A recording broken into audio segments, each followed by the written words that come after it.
ಕಟೀಲಿನ ತಾಯಿ ದುರ್ಗಾಂಬಿಕೆ ಪ್ರಣಾಮಗಳನ್ನು ಅರ್ಪಿಸ್ತಾ ಕ್ಷೇತ್ರದ ಆರಾಧ್ಯ ದೇವಿಯಾಗಿರ್ತಕ್ಕಂಥ ದುರ್ಗಾ ಪರಮೇಶ್ವರಿ ದೇವಿಯ ಪಾದಕಮಲಗಳಿಗೂ ಪ್ರಣಾಮಗಳನ್ನು ಅರ್ಪಿಸ್ತಾ ಜೀರ್ಣೋದ್ಧಾರ ಬ್ರಹ್ಮಕಲಶದ ನಿಮಿತ್ತ ಏಕತ್ರೀಕರಣಗೊಂಡಿರುವ ಈ ಧರ್ಮಸಭೆಯ ನಮ್ಮೆಲ್ಲರ ಅಜ್ಞಾನದ ಅಂಧಕಾರಕ್ಕೆ ಆಧ್ಯಾತ್ಮದ ಬೆಳಕನ್ನು ನೀಡುವುದರ ಮುಖಾಂತರ ನಿತ್ಯ ನಿರಂತರ ನಮ್ಮಂಥ ಹತ್ತಾರು ಯುವಕರಿಗೆ ಮಾರ್ಗದರ್ಶನಗಳನ್ನು ನೀಡ್ತಾ ಬಂದಿರತಕ್ಕಂಥ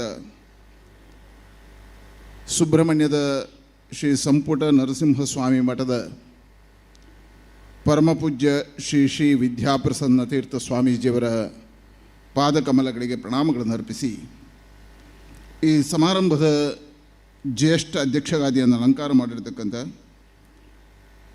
ಈ ಜೀರ್ಣೋದ್ಧಾರ ಸಮಿತಿಯ ಅಧ್ಯಕ್ಷರಾಗಿ ಕ್ರಿಯಾತ್ಮಕ ಚಟುವಟಿಕೆಯ ಮುಖಾಂತರವಾಗಿ ತನ್ನ ಸಂಘಟನಾ ಚಾತುರ್ಯವನ್ನು ತೋರಿಸಿರ್ತಕ್ಕಂಥ ಮಿತ್ರ ಡಾಕ್ಟರ್ ಹೇಮಂತ್ ರೈ ಮನವಳಿಕೆ ಅವರೇ, ಈ ಸಮಾರಂಭದಲ್ಲಿ ಉಪಸ್ಥಿತಿರ್ತಕ್ಕಂಥ ಜಿಲ್ಲಾ ಸಹಕಾರಿ ಬ್ಯಾಂಕಿನ ನಿರ್ದೇಶಕರಾಗಿರ್ತಕ್ಕಂಥ ಮಿತ್ರ ಶಶಿಕುಮಾರ್ ಬಾಲ್ಯೋಟ್ ಅವರೇ, ನನ್ನ ಹಿರಿಯನರಾಗಿರ್ತಕ್ಕಂಥ ಮೂಡಂಬೈ ಡಾಕ್ಟರ್ ರವಿಶೆಟ್ಟಿ ಅವರೇ, ಇನ್ನೋರ್ವ ಹಿರಿಯನ ಮಿತ್ರಂಪಾಡಿ ಜಯರಾಮ್ ರೈ ಅವರೇ,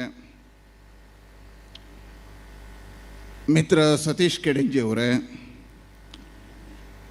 ಹಿರಿಯರಾಗಿ ಈ ಅದ್ಭುತವಾಗಿರ್ತಕ್ಕಂತಹ ದೇವಸ್ಥಾನದ ಜೀರ್ಣೋದ್ಧಾರದ ನೇತೃತ್ವವನ್ನು ವಹಿಸಿರ್ತಕ್ಕಂತಹ ಹಿರಿಯರಾದ ಗೋಪಾಲಕೃಷ್ಣ ಬಡಿಲ ಅವರೇ, ಹರಿನಾರಾಯಣ ಆಚಾರ್ಯ ಅವರೇ, ರಮನಾಥ್ ರೈ ಅವರೇ, ಗಣೇಶ್ ಅವರೇ, ಗುರುಪ್ರಸಾದ್ ಉಪಾಧ್ಯಾಯ ಅವರೇ, ನೀರಜ್ ರೈ ಅವರೇ, ಚಂದ್ರಾಸ್ ಮನಿಯಾನಿ ಅವರೇ, ವೇದಿಕೆ ಮೇಲೆ ಉಪಸ್ಥಿತಿರ್ತಕ್ಕಂಥ ಅಡ್ಯಗಣ್ಯ ಅತಿಥಿ ಬಂಧುಗಳೇ, ಸೇರಿರ್ತಕ್ಕಂಥ ತಾಯಂದಿರೇ, ಸಜ್ಜನ ಬಂಧುಗಳೇ, ಮಾಧ್ಯಮದ ಮಿತ್ರರೇ, ದಾಸರು ಬಹಳ ಸುಂದರವಾಗಿರ್ತಕ್ಕಂಥ ಒಂದು ಹಾಡಿನ ವರ್ಣನೆಯನ್ನು ಮಾಡ್ತಾರೆ. ದಾಸರು ಯೋಚನೆ ಮಾಡ್ತಾರೆ, ಮುಂದಿನ ಸಮಾಜ ನಾಸ್ತಿಕವಾದ ಸಮಾಜ ಆಗಬಹುದು. ನಾಸ್ತಿಕರಲ್ಲಿ ಒಂದು ಮನಸ್ಸಿನಲ್ಲಿ ಪ್ರಶ್ನೆ ಹುಟ್ಟಬಹುದು, ದೇವರು ಮೊದಲು ಬಂದನ, ಭಗವಂತನನ್ನು ಮಾನವ ಸೃಷ್ಟಿ ಮಾಡಿದನ ಅಥವಾ ಮಾನವನನ್ನು ಭಗವಂತ ಸೃಷ್ಟಿ ಮಾಡಿದನ ಅನ್ನುವಂಥ ಸಮಸ್ಯೆಗಳು ಬರಬಹುದು ಹೇಳಿ ದಾಸರೇ ಹಾಡಿನ ಉಲ್ಲೇಖ ಮಾಡ್ತಾರೆ. ನಾ ಬಂದೆ ನೀ ತಂದೆ, ನೀ ಬಂದೆ ನಾ ತಂದೆ.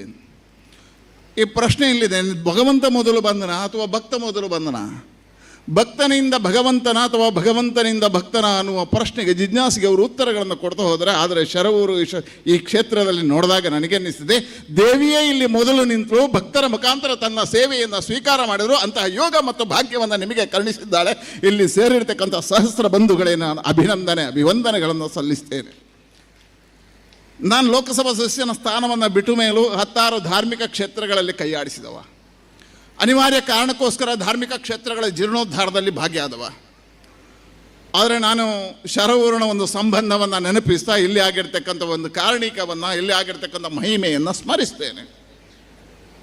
2019ನೇ ಇಸ್ವಿಯೊಳಗಡೆ ನಾನು ಭಾರತೀಯ ಜನತಾ ಪಾರ್ಟಿಯ ಲೋಕಸಭಾ ಸದಸ್ಯನಾಗಿ ಈ ಕ್ಷೇತ್ರದ ಪ್ರವಾಸಗಳನ್ನು ಮಾಡ್ತಾ ಮಧ್ಯಾಹ್ನ ಇಲ್ಲಿಗೆ ಬಂದೆ. ಸ್ವಾಮೀಜಿ ದೇವಿಯ ಪ್ರಸಾದವನ್ನು ಸ್ವೀಕಾರ ಮಾಡಿದೆ, ದೇವಿಯ ಅನುಗ್ರಹ ಆಯಿತು. ನಾನು ಇಲ್ಲಿಂದ ಕೇರಳ ರಾಜ್ಯದ ಪ್ರಭಾರಿ, ಇಲ್ಲಿಂದ ಕೇರಳಕ್ಕೆ ಹೋಗಬೇಕಾಯಿತು. ಕೇರಳಕ್ಕೆ ಪ್ರವಾಸಕ್ಕಂತ ಹೋದೆ. ರಾತ್ರಿ 12 ಗಂಟೆಗೆ ಅಮಿತ್ ಶಾ ಅವರು ಫೋನ್ ಮಾಡಿ ಹೇಳ್ತಾರೆ, ನೀನು ನಾಳೆ ರಾಜ್ಯದ ಅಧ್ಯಕ್ಷ, ಹಾಗಾಗಿ ಅಧ್ಯಕ್ಷನ ಅನುಗ್ರಹ ಪೀಠ ಶರವೂರಿಂದ ಆಗಿದೆ ಅನ್ನತಕ್ಕಂಥ ಹೆಮ್ಮೆಯಿಂದ ಅಂತ ಅದ್ಭುತವಾಗಿರ್ತಕ್ಕಂಥ ಕಾರಣಕ್ಕೆ ಇರತಕ್ಕಂಥ ಕ್ಷೇತ್ರ. ಒಂದು ಸರೋವರದ ಮುಖಾಂತರವಾಗಿ ಪುರಾಣ ಪ್ರಸಿದ್ಧವಾಗಿರ್ತಕ್ಕಂಥ ಕ್ಷೇತ್ರ ಇದು. ಪುರಾಣದ ಹಿನ್ನೆಲೆ ಇರತಕ್ಕಂಥ ನಮ್ಮ ಜಿಲ್ಲೆಯ ಕೆಲವು ದೇವಸ್ಥಾನಗಳಲ್ಲಿ ಒಂದು.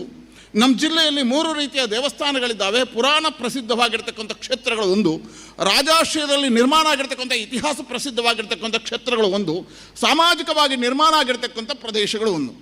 ಪುರಾಣ ಪ್ರಸಿದ್ಧವಾಗಿರ್ತಕ್ಕಂಥ ಕ್ಷೇತ್ರಗಳಲ್ಲಿ ಪುರಾಣದ ಕಥೆಗಳನ್ನು ಒಳಗೊಂಡಿರ್ತಕ್ಕಂಥ ಕೆಲವು ದುರ್ಗಾ ಪರಮೇಶ್ವರ ದೇವಸ್ಥಾನದಲ್ಲಿ ಶರವೂರು ಒಂದು ಅಂತ ಹೇಳ್ತಾ, ಒಂದು ದೇವಸ್ಥಾನವನ್ನು ನಿರ್ಮಾಣ ಮಾಡಿದರೆ 100 ದೇವಸ್ಥಾನಗಳನ್ನು ನಿರ್ಮಾಣ ಮಾಡಿರ್ತಕ್ಕಂಥ ಪುಣ್ಯ ಇದೆ ಅಂತ ಹೇಳ್ತಾರೆ.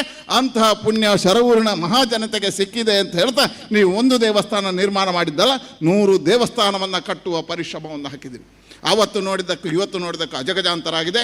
ಅದ್ಭುತವಾಗಿ ಕೃಷ್ಣನಾಗಿ ಗೋಪಾಲಕೃಷ್ಣರು, ಅರ್ಜುನನಾಗಿ ಹೇಮಂತ ಇಡೀ ಸಮಾಜವನ್ನು ಸೇರಿಸಿದ್ದಾರೆ, ದಾನಿಗಳನ್ನು ಸೇರಿಸಿದ್ದಾರೆ. ನಾ ಕಂಡುಕೊಂಡಿರುವ ಈ ವರ್ಷದ ಅತಿ ಸುಂದರವಾಗಿರ್ತಕ್ಕಂಥ ದೇವಸ್ಥಾನ ಶರವೂರಲ್ಲಿ ನಿರ್ಮಾಣ ಆಗಿದೆ. ನಿಮಗೆ ಋಣಿಯಾಗಿದ್ದೇವೆ. ಆ ಪುಣ್ಯದಲ್ಲಿ ನಮಗೂ ಭಾಗಿಯಾಗುವಂಥ ಅವಕಾಶ ಕೊಟ್ಟಿದ್ದೀರಿ, ಅದಕ್ಕೆ ಋಣಿಯಾಗಿದ್ದೇನೆ ಅಂತ ಹೇಳ್ತಾ ಈ ಕಾರ್ಯಕ್ಕೆ ಶುಭವನ್ನು ಹಾರೈಸ್ತೀನಿ.